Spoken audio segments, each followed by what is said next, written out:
Hi hello నమస్తే, నేను మీ Gopi. Welcome back to our channel. ఈరోజు మనతో వచ్చరికి పొలిటికల్ అనలిస్ట్ ఎమ్మంది రామారావు గారు ఉన్నారు. సార్ నమస్తే సార్. నమస్తే సార్, రేపు 12వ తారీఖు అనగా రేపు ఒక్కరోజు గ్యాప్. ఈ గ్యాప్ లో రాష్ట్ర ముఖ్యమంత్రులు సీఎం చంద్రబాబు గారి ప్రమాణ స్వీకారానికి అయితే హాజరు కాబోతున్నారంట. సో ఇందులో భాగంగా వైఎస్ఆర్సీపీ అగ్రనేత ఎవరైతే ఉన్నారో జగన్మోహన్ రెడ్డి గారు కూడా ఈ ప్రమాణ స్వీకారానికి హాజరయ్యే అవకాశాలు అయితే ఎక్కువ కనిపిస్తున్నాయి. బయట వార్తలు వస్తున్నాయి. ఆయనకు కూడా పిలిపి వెళ్ళిందంట. సో ఆయన డేట్ ఆయన వస్తారని కొన్ని వార్తలు అయితే బాగా వినిపిస్తున్నాయి. డేట్ కూడా ఫిక్స్ అయిందంట, టైం కూడా ఫిక్స్ అయిందంట. సో ఈ వచ్చే వార్తల్లో ఎంత నిజం అంటారు? ఇవన్నీ స్పెక్యులేషన్స్ అన్నమాట, ఊహాగానాలు. వస్తే బాగుంటది కదా సార్? లేదు, జగన్మోహన్ రెడ్డి గారు ఇలాగొస్తే ఇద్దరు శత్రువులు. ప్రథమ శత్రువు ఎవరంటే పవన్ కళ్యాణ్. ఎవరికి? జగన్మోహన్ రెడ్డి. పవన్ కళ్యాణ్. అంతే కదా, నీ కోటలు బద్దల కొడతాం, నిన్ను పాతాళానికి తొక్కకపోతే నా పేరు పవన్ కళ్యాణే కాదు అన్నాడు కదా. మరి అంతకంటే శత్రువు ఎవరు ఉంటారు? కోటలు బద్దలు కొట్టేవాడు. నీ పవన్ కళ్యాణ్ గారు మొన్న గెలిచిన తర్వాత జగన్ గారి మీద మాకు ఏమైనా వ్యక్తిగత కక్షలు లేవని చెప్తున్నాడు కదా. ఇవన్నీ రాజకీయాలండి. ఇప్పుడు పవన్ కళ్యాణ్ ని జగన్మోహన్ రెడ్డి వచ్చి పొగిడినప్పుడు కూడా రాజకీయమే కదా. హార్ట్ఫుల్ గా ఆయన సామ్రాజ్యమే కూలిపోయింది. 151 మంది మ్యాండేట్ తో క్యాన్వాలో వెళ్తుంటే ఎలా ఉంటుందండి ఆయన తాలూకు వైభవం? మళ్ళీ ఆ వైభవాన్ని చూస్తాడా అనుమానమే మనకి. కనుక జగన్మోహన్ రెడ్డి రాడు, కేసీఆర్ కూడా రాడు. అంతకుముందు కేసీఆర్ వచ్చాడు. కేసీఆర్ వచ్చాడు, తమిళనాడు సీఎం ఇద్దరు వచ్చారు. ఆ కేసీఆర్ వచ్చాడు, తమిళనాడు సీఎం వచ్చాండి. మోదీ వచ్చాడు కదా. మోడీ రాలా. మీకు చెప్పింది ఏంటంటే, నేను అమరావతి శంకుస్థాపన జరిగినప్పుడు యాక్చువల్గా రాకూడదు. ఎందుకంటే కేసీఆర్ కి చంద్రబాబుకి పడదు కాబట్టి పార్టీ పెట్టాడు. ఆయన ఉద్యమం అన్నారు, అది కలిసి వచ్చిన కాలం అయిపోయింది అనుకోండి. మరి మా మాట వరుసకి పిలిస్తే వచ్చాడు కదా, అది రాజకీయం మాట. ఇప్పుడు రాడంటున్నాను నేను. ఇప్పుడు కేసీఆర్ పిలిచిన రాడు, జగన్మోహన్ రెడ్డి పిలిచిన రారు వాళ్ళు. ఎందుకంటే ఆల్ ద బెస్ట్ అంటారు. లేకపోతే ఇప్పుడు ట్విట్టర్లు ఉన్నాయి కదా, ట్విట్టర్లు ఒక వేదిక ఏంటండి. ఇట్లాంటి ఇప్పుడు కార్యక్రమాలు బాగా ఉన్నప్పుడు ట్విట్టర్ వేదిక. మనం వచ్చి చెప్పడము, లేకపోతే లేఖాముఖంగా చెప్పడము, వీడియో ముఖంగా. టెక్నాలజీ పెరిగిపోయింది కదా, వీడియో ముఖంగా చెప్పడం మంచిది. కానీ ఓ ట్విట్టర్లో టైప్ చేసి పడేస్తే నువ్వు చేసావు, ఇంకెవడం చేశాడు ఎవరు తెలుసు. అంతే కదా. అందువల్ల వీళ్ళు రారండి, వీళ్ళు తప్పకుండా రారు. ఇంకా ఈసారి మాత్రం ప్రమాణ స్వీకారం చాలా వైభవంగా జరుగుతుంది. అంటే ఈ గెలుపు నా దృష్టిలో చెప్పాలంటే ఆంధ్రదేశంలో ప్రజలదండి. ప్రజా వ్యతిరేకత వచ్చింది. తర్వాత తెలుగుదేశంలో, జనసేనలో వాళ్ళు పడిన కష్టం ఎవరు పడలేదండి. ముఖ్యంగా జనసేనకే నేను జయపడుగుతాను అనమాట నేను.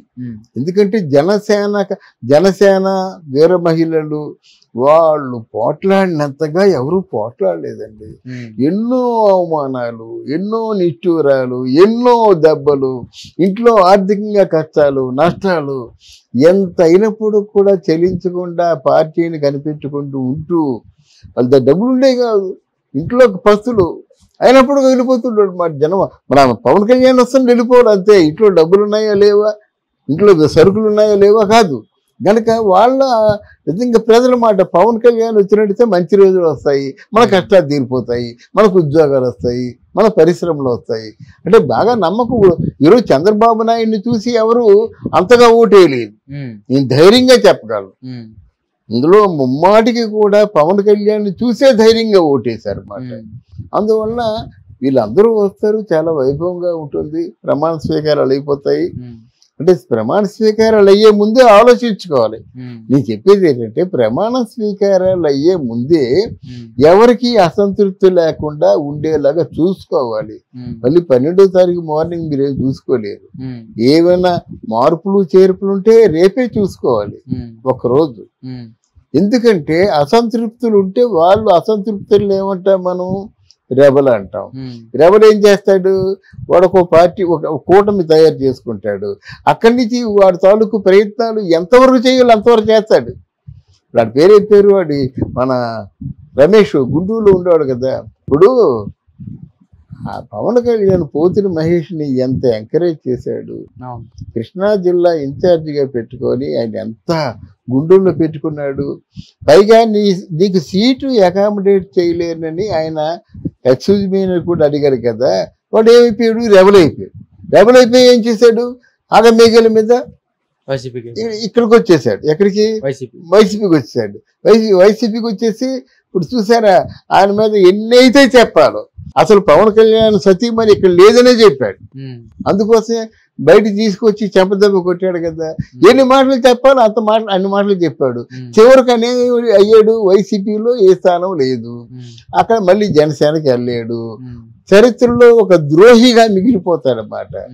అంటే ఇవన్నీ ఎందుకు వస్తాయంటే అసంతృప్తుల్ని మీరు పెంచుకోవద్దు. సాధ్యమైనంత వరకు కష్టపడి పనిచేసే వాళ్ళకి మంచి అవకాశాలు ఇవ్వాలి. ఫర్ ఎగ్జాంపుల్ పిఠాపురంలో వరం గారు పనిచేశారండి, ఆయనకి ఎమ్మెల్సీ ఇవ్వాలి, మంత్రి పదవి ఇవ్వాలి, లేకపోతే ఆవిడ ఊరుకోడు. అలాగే మన రామకృష్ణరాజు గారు ఉన్నారండి, అదే రఘురామకృష్ణరాజు గారు ఉన్నారండి.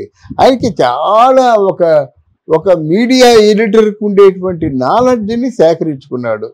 వారితో నేను ఆయనే నాకు ఫోన్ చేశాడు ఒకసారి. ఫోన్ చేస్తే మాట్లాడుకున్నాను చాలాసేపు. ఎందుకంటే ఒక మీడియా ఎడిటర్కి ఉన్నటువంటి స్థాయిలో నాలెడ్జ్ని సంపాదించి రచ్చబండ అనే శీర్షికని ఒక 5 సంవత్సరాల పాటు ఎన్నో కష్టాలు పోచి రన్ చేశారు కదా. ఆయనకి ఏమిస్తే రుణం తీరుతుందండి, అది ఆలోచించాలి.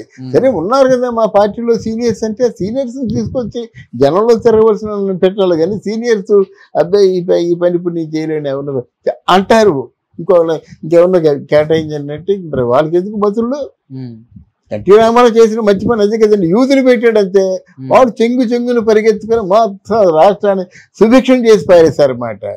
వాళ్ళు ₹2 కిలో బియ్యం అన్నాడు. ఎన్టీ రామారావు పెట్టిందే కదా. వాళ్ళకి రాజకీయ అనుభవం ఉందని ₹2 కిలో బియ్యం అన్నాడు. అలాగే సివిల్ సప్లైస్ ఏం చేశాడు, అందరికి కూడా సరిపడినంత రేషన్, ఇవన్నీ ఆయన ముందు చూపుతోని పేదవారి కడుపు నింపాడు. అలాంటిది వీళ్ళు కూడా ఏదైనా విశేషం, రేపు మెగా డిఎస్సి ఎన్ని ఉద్యోగాలకి అది చూసుకోవాలి. మెగా డిఎస్సి ప్రకటించడం కాదు, కల్పించాలి. విశాఖపట్నం ఐటీ హబ్ అన్నాడు కదా, ప్రకటించడం కాదు, కల్పించాలి. మీరేమి ప్రామిసులు చేసి మీ సీట్లలో మీరు కూర్చుందాము, ఏదో పైగా ఫారెన్ వెళ్ళిపోదాము, మోడీ దగ్గరికి వెళ్ళి చక్కెరలు కొడదామంటే కుదరదు. ఇదేంటంటే పరీక్షా సమయం మాట. మీరు ఏమాత్రం బాగా చేయలేకపోయినా మీరు డెఫినెట్గా మీరు మళ్ళీ మామూలు స్థితికి వచ్చేస్తారన్నమాట. ఇక్కడ చాలా కీలకమైన అంశం ఒకటేనండి, వాళ్ళకి అసంతృప్తి ఉంటే వాళ్ళు డామినేట్ చేసేస్తారండి. వాళ్ళు విమర్శలకు పాలవుతారన్నమాట. నేను అనుకోకూడదు, మనం ఉంటే అందరూ కాస్తారు, నేను అనుకుంటే మీరే ఎదుర్కోవాలి. అర్థమైందా? సో ఇక్కడ అది ఎందుకు అలాగా దాన్ని పెద్ద చేసుకుంటున్నారు. కానీ చక్కగా వచ్చేవచ్చు కదా, చిరంజీవి ఇంటికి ఇద్దరు కలుసుకోవచ్చు కదా, హ్యాపీగా డిన్నర్ చేయొచ్చు కదా. అందరూ ఇప్పుడు పవన్ కళ్యాణ్ వీళ్ళందరూ హ్యాపీగా ఎలాగైతే కలుసుకొని ఆనందం పంచుకున్నారో వీళ్ళు పంచుకోవచ్చు కదా. పవన్ కళ్యాణ్కి ఏమో షేక్ హ్యాండ్ ఇవ్వచ్చు కదా. ట్విట్టర్ కుటుంబంలో ఉన్నోళ్ళు ట్విట్టర్లో ఇస్తారేటండి, ఆయన ఎన్టీఆర్ ఇచ్చినట్టు. ఇది ఏ ఆటంకం ఉంది మీకు? కుటుంబంలో వాళ్ళు విజయవంతమైంది ఏంటి, పరాయి వాళ్ళు కాదు. మీ తాత స్థాపించిన తెలుగుదేశం పార్టీ విజయవంతమైంది. నాకు చాలా గర్వంగా ఉందని ఎన్టీఆర్ వెళ్ళి చంద్రబాబుతో చెప్తే పుష్పకు వచ్చి ఎలా ఉంటుందో మీరే ఆలోచించండి. మా తాతయ్య పార్టీ నాకు చాలా గర్వకారణంగా ఉందని చెప్పి వెళ్ళిపోయి కళ్యాణ్ రాము ఎన్టీఆర్ వెళ్ళిపోయి పుష్పగుచ్చాలు షాలో కప్పి థ్యాంక్స్ చెప్పి వచ్చేస్తే వాళ్ళు అక్కడ ఉండేవారు అన్నమాట. ఇట్లాంటి మొండి పట్టుదలడు కేవలం వయసులో ఉన్న ఆవేశంతో మాత్రమే మొండి పట్టుదల ఉంటుంది, కానీ ఆలోచన ఉంటే ఇది ఈ విధంగా ఉండదు. దీని తాలూకు ప్రభావం మాత్రం ముందు ఖచ్చితంగా ఉంటుంది. Okay sir, thank you sir. Thank you అమ్మా, థ్యాంక్ యూ వెరీ మచ్.